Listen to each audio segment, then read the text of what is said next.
ஆசிரியர்கள் எளிமையான முறையில் மாணவர்களுக்கு புரியும் வகையில் பாடங்களை சொல்லித்தர வேண்டும் என்று அமைச்சர் அன்பில் மகேஷ் பொய்யாமொழி தெரிவித்துள்ளார்.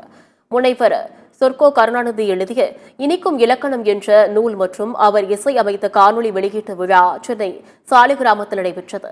இதில் பள்ளிக் கல்வித்துறை அமைச்சர் அன்பில் மகேஷ் பொய்யாமொழி கலந்து கொண்டு நூல் மற்றும் காணொலியை வெளியிட மருத்துவ மற்றும் மக்கள் நல்வாழ்வுத்துறை அமைச்சர் மா சுப்பிரமணியன் அவற்றை பெற்றுக் கொண்டார். இந்நிகழ்வில் சட்டமன்ற உறுப்பினர்கள் அரவிந்த் ரமேஷ், காரப்பாக்கம் கணபதி, பிரபாகர் ராஜா உள்ளிட்டோர் கலந்து கொண்டனர். எளிமையான முறையில் மாணவர்களுக்கு புரியும் வகையில் பாடங்களை சொல்லித்தர வேண்டும். நிகழ்ச்சியில் பேசிய அன்பில் மகேஷ் பொய்யாமொழி இவ்வாறு தெரிவித்துள்ளார். மாணவர்கள் நல்ல புத்தகங்களை வாசிப்பது பயனடைய வேண்டும் என்றும் வலியுறுத்தியுள்ளார்.